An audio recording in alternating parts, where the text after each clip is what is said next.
What is up, fellow champions of Azeroth? This is the Chig coming at you with another World of Warcraft Classic Season of Discovery leveling guide. Today we're going to be talking about weapon progression and lack thereof on the balanced Druid, as well as the talents you should pick up and the runes I think are going to be the most effective for leveling around in Phase 1 of Season of Discovery.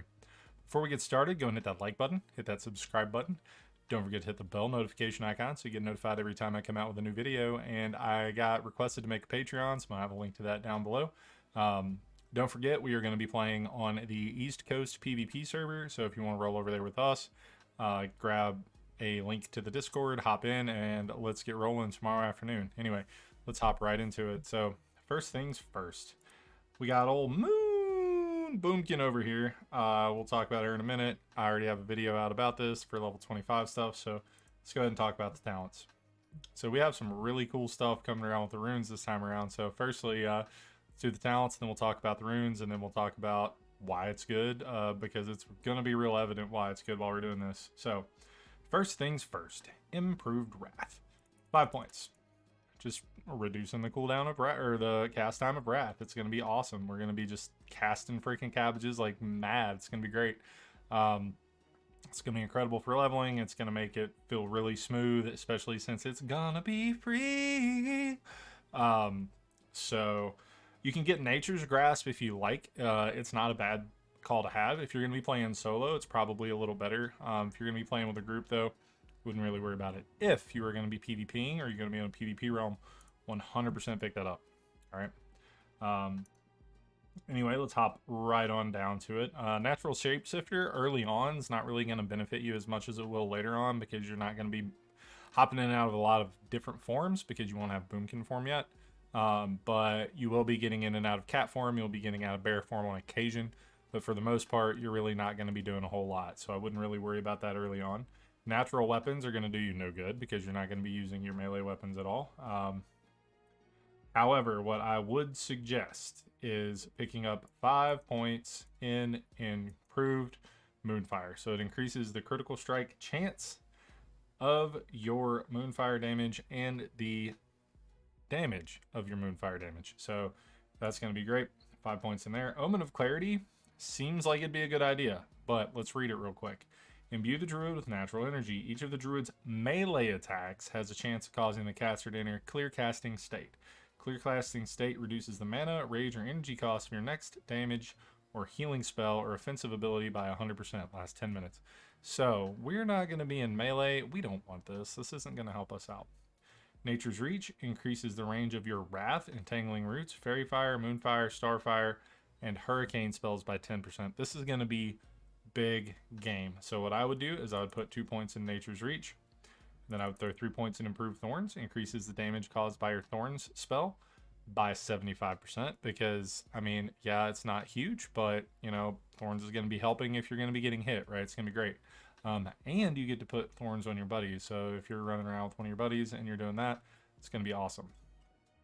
So with that, your last point, you can go ahead and throw it into Improved Starfire to decrease the cast time of it by 1 second, or by 0.1 seconds, give you a chance to stun the target. Or you can put it into Vengeance to increase the critical strike damage. That's probably what I would do first until you can put more points into Improved Starfire. Using Starfire, I don't really think that's going to be happening a lot while you're leveling. I do think, however, when you're in the dungeon, when you're like dungeon spamming, or when you are doing the raid, it's probably going to be a little more prevalent in your rotation.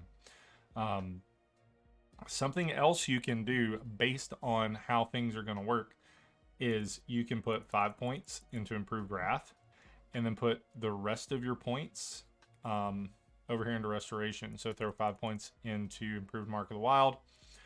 You can go ahead and throw 5 points into Improved Healing Touch.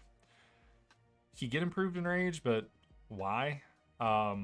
Nature's Force gives you a 14% chance to avoid interruption caused by damage spell while you're casting healing spells, such as Healing Touch, Regrowth, Tranquility. I mean, that could be good if you want it to be. I wouldn't really worry about that too much. However, I do think going ahead and picking up Reflection and Insect Swarm are going to be awesome. And then just put a point wherever you want. Obviously, it doesn't really matter. Decrease the cooldown, or threat generated, right? But that's not how far we get to go, right? I think this, nope, yep, that's how far we get to go. So you would put 5 points into Improved Wrath. You would put 5 points into Improved Mark of the Wild, 5 points into Improved Healing Touch, and then 1 point in Insect Swarm. So what this is going to do for you is going to give you the extra dot with Insect Swarm. It's going to reduce their chance to hit, which is going to be good in the long run. It's going to help you out there. And then it's also just, I think it's going to be good to have just an extra dot. Like, it's just going to be good, right? It's my 2 pennies, because then you got 3 dots and it's going to be a lot of fun. So that's probably the way I would go. That way you could still heal dungeons and stuff really effectively. So just 5 points into Improved Wrath, and then the rest of your points into Restoration. Obviously, if you wanted to, you could put some more points into Restoration and get rid of Improved Wrath. But, I mean, you get a little bit of mana, and you get, 1 point into increase the effective Rejuvenation spell by 5%. I don't know if that's actually worth giving up half a second cast time on a DPS ability. So Chest Rune, Fear of the Storm Rage. This isn't going to work for us because we're never going to be in those forms for the most part. Fear of the Storm Rage is what's going to give us Wind Fury Aura, not Wind Fury Totem, Wind Fury Aura, which is going to be amazing. It's going to let us use weapon stones, weapon oils, and poisons while we have Wind Fury, which is just going to be incredible. Living Seed, when you critically hit with a heal, it's going to put a Living Seed on the target. This is going to be really good because you can just hot swap it when you're healing dungeons. It's going to be great. Survival of the Fittest reduces the chance to be critically hit. This is just making you more tanky when you're tanking, for the most part. It's really good. Oh, nope. I had those backwards. Fury of Storm Rage is the one we want. Reduces the mana cost of Wrath by 100%. Increase you deal damage with Wrath. If you have 12% chance to cast your next healing touch within 15 seconds to be instant. My bad. I had those backwards. Reduces mana cost of Wrath. This is just perfect. Like, this is just amazing. This is just going to make leveling as a druid just incredibly easy. And getting free healing, or not free, but instant healing touches is also just going to be amazing. Like, this is going to be great to be able to assist your party with DPS, as well as, just throw up your dots, and then Wrath, and then when you get a free heal, pop it, and then if you need to cast the heal, you can pop it, and then when you're questing, it's just going to keep you topped up, and it's going to be amazing. You're actually probably never, ever going to have to stop, and it's going to be incredible. Wild Strikes, this is one I was thinking about when I was talking about the other one. While you're in cat form or bear form, dire bear form, party members within 20 yards can increase combat ferocity. Each melee hit has a chance of creating an extra attack for 20% additional attack power. No effect. Party members already benefiting from Wind Fury Totem. This is just better than Wind Fury Totem. And then it's going to allow your shamans, if you're horde, to use their other totems, which is just going to be incredible. So use Fury of the Storm Rage here. On your hands, Lacerate, that's the tank one. It's just putting them bleed up and causing more threat. We're not going to worry about that. Mangle, this is cat DPS. You can use this for tanking as well, but it's just whatever, it's fine. So Sunfire is where I think we're going to be. Burns the enemy for some damages and an additional damage over 12 seconds.